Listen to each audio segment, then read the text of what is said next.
Bonjour, on va essayer de continuer notre cours qui concerne le système d'information.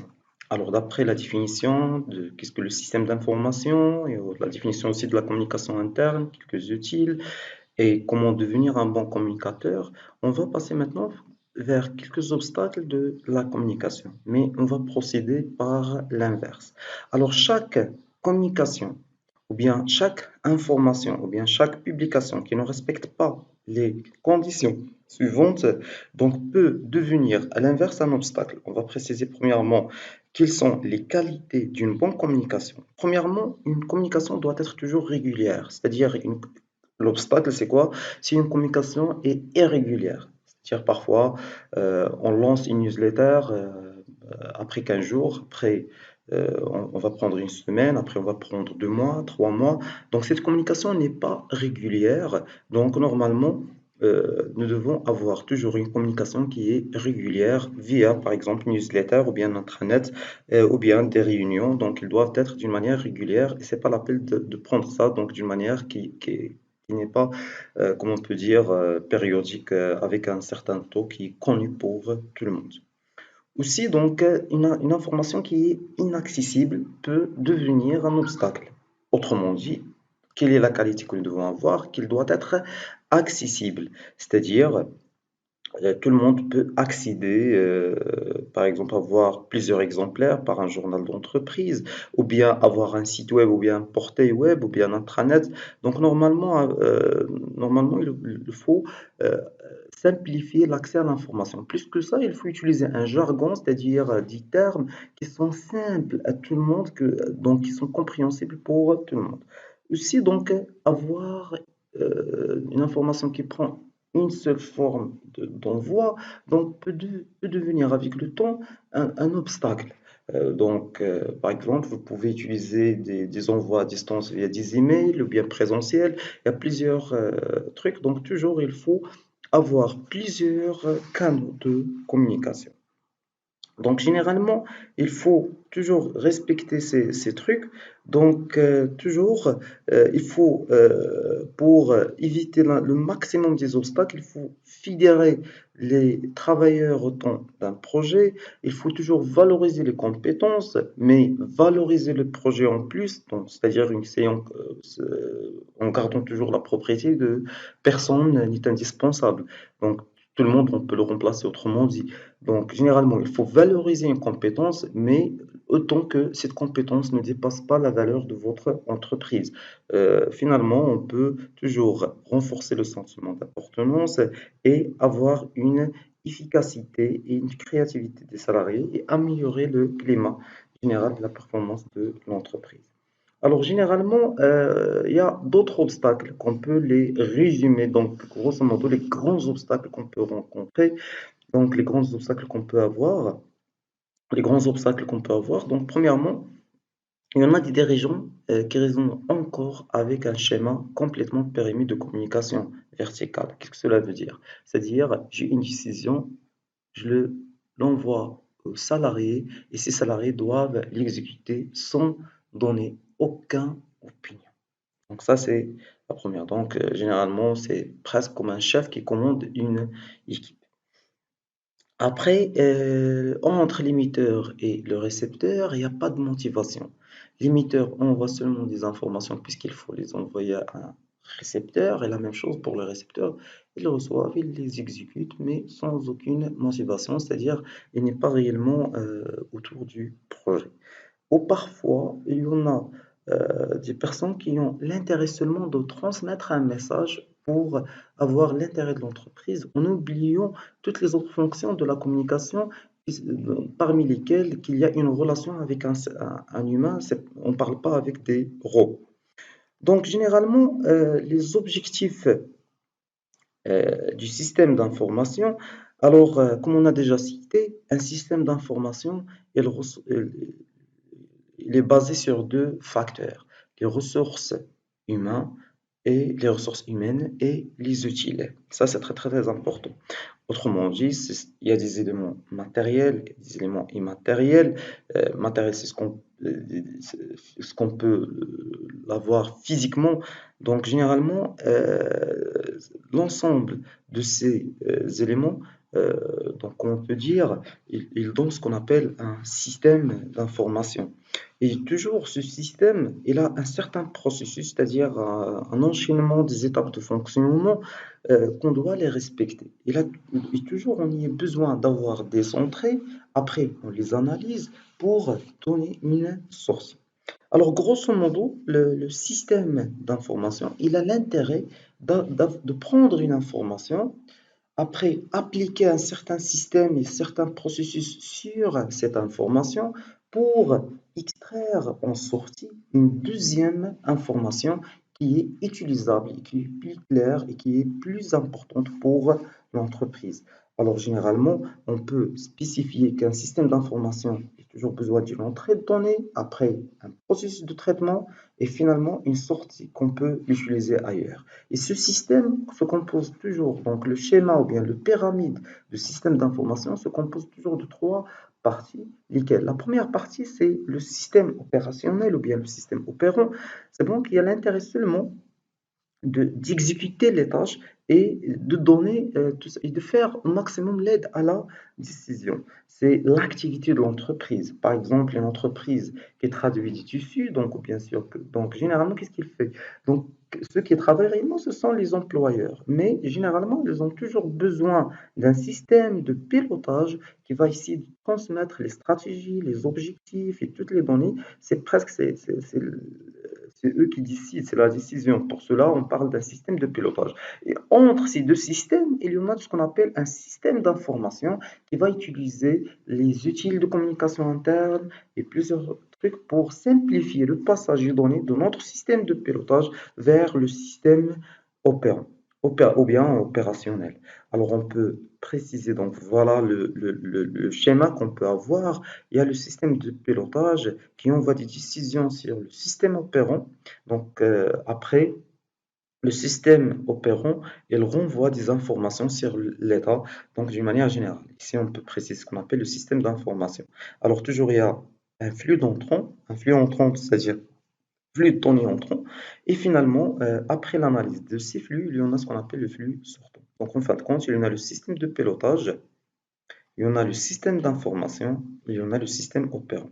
Le système de pilotage, il a plusieurs contraintes pour avoir une décision. Il fait des décisions sur le niveau micro, sur le niveau macro. Le niveau micro, donc sur l'organisme, donc qui sont liés au fonctionnement à l'intérieur de l'entreprise. Et au niveau macro, donc c'est l'extérieur de l'entreprise. On ne parle pas ici de microéconomie ou bien de macroéconomie, on parle autant de micro à l'intérieur de votre entreprise et à l'extérieur, même qu'il y a une certaine ressemblance entre les deux cas.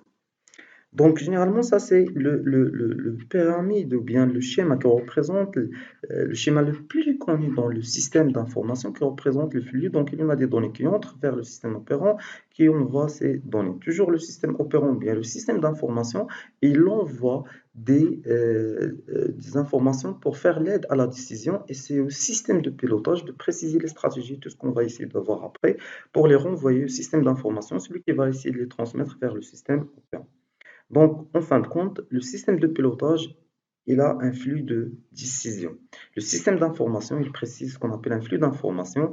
Et finalement, ceux qui exécutent, ce sont les gens qui travaillent, ou bien ce sont les membres du système opérant qui précisent ce qu'on appelle le flux physique.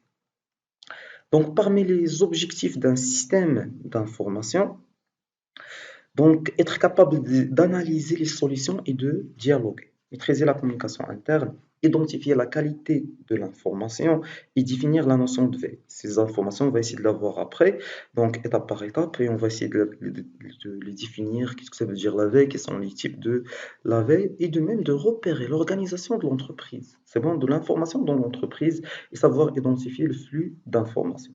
Aussi, donc, une chose qui est très très importante, il y a plusieurs moyens. Donc, bien sûr, il y en a des techniciens, il y en a des vendeurs. Nous devons avoir comment on peut gérer le flux d'informations qui circulent entre ces éléments et comment on peut gagner le temps en utilisant des automatismes avec des outils informatiques et comment on peut avoir un certain processus ou bien un certain fonctionnement qu'on peut les appliquer pour les rendre après numériques. Donc, il y a plusieurs renseignements que nous devons avoir et qu'il est le suivi d'action qu'on peut faire avec le temps pour avoir un certain automatisme, un certain processus qui est toujours simple. Donc, en fin de compte, le système d'information, il simplifie deux choses, ou bien il a deux finalités essentielles, c'est d'assurer premièrement le contrôle et la coordination à la décision. Donc, puisque le système de pilotage, on a précisé qu'elle donne la décision, mais en fin de compte, il a besoin d'une certaine coordination, autrement dit, de l'aide à la décision qui va essayer de l'avoir à partir du système opérant, du système d'information.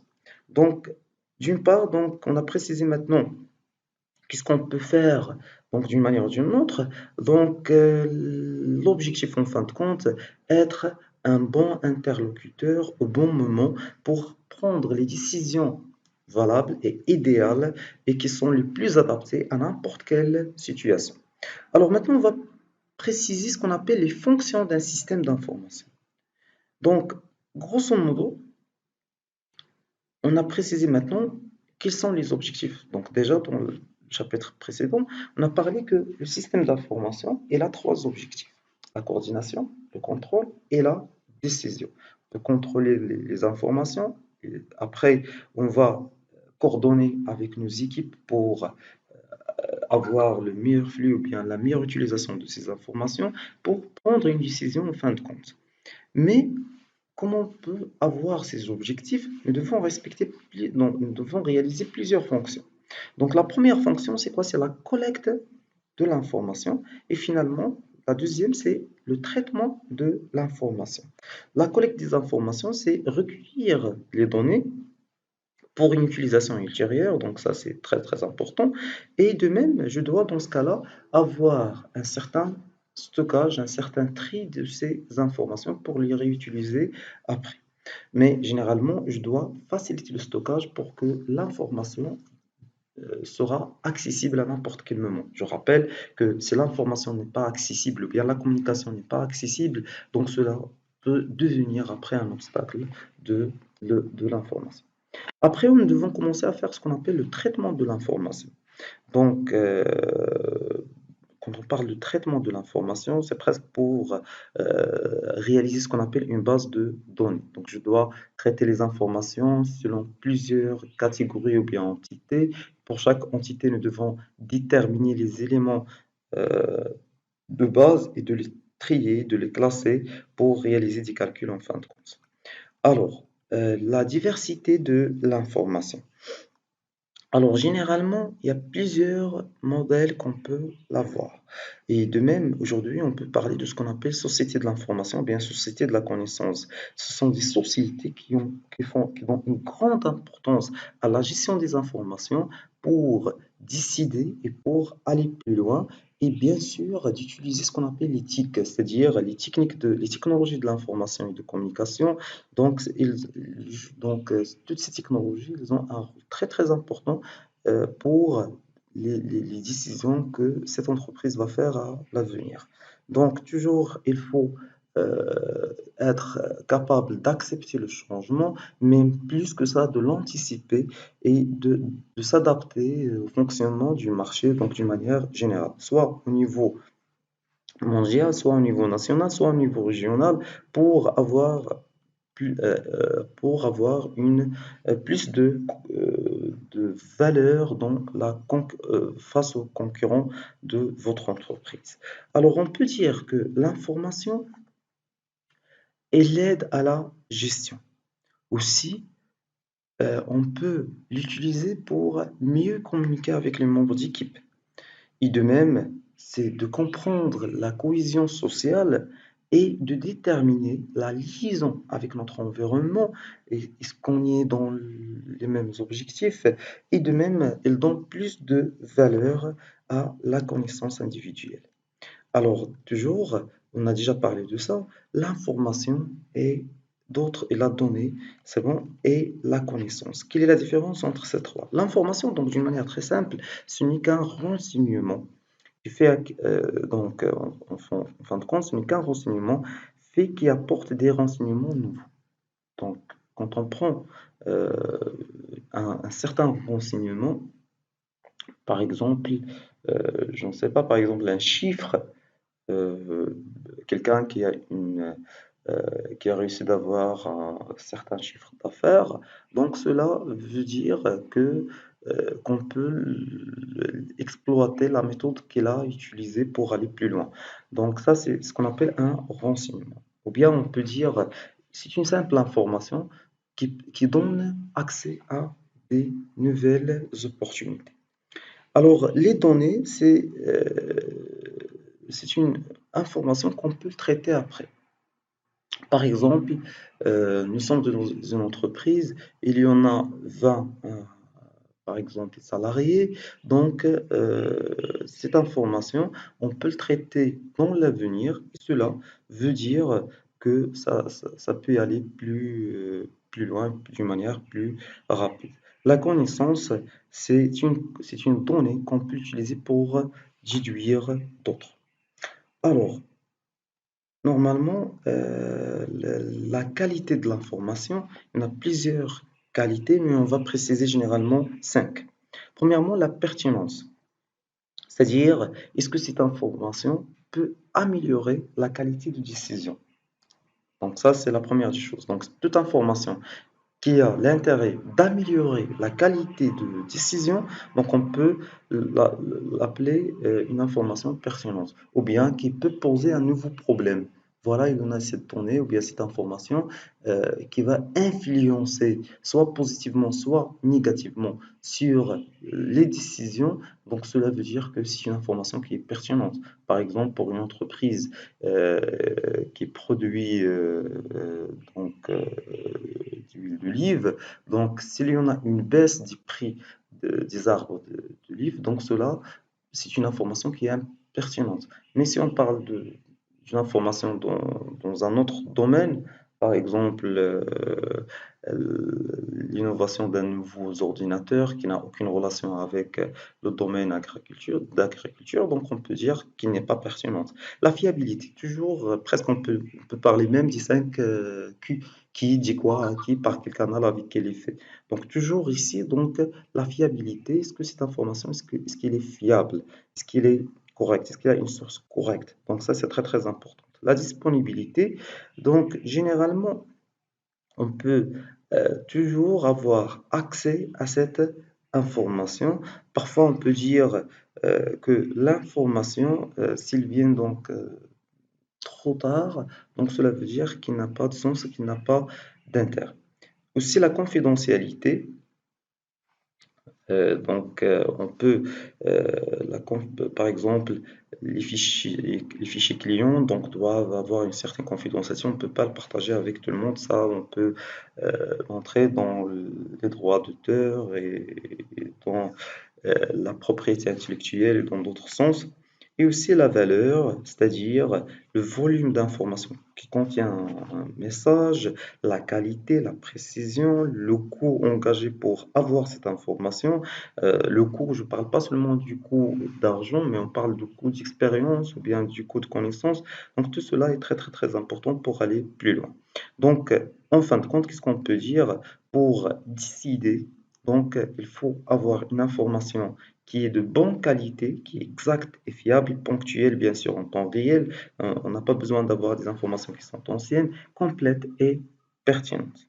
Donc, généralement, on peut arrêter aujourd'hui à nouveau ici pour aller plus loin la prochaine fois pour parler des décideurs et de toutes les opérations qui concernent un système d'information solide. Je vous remercie. Bonne chance à une prochaine vidéo, Inch'Allah.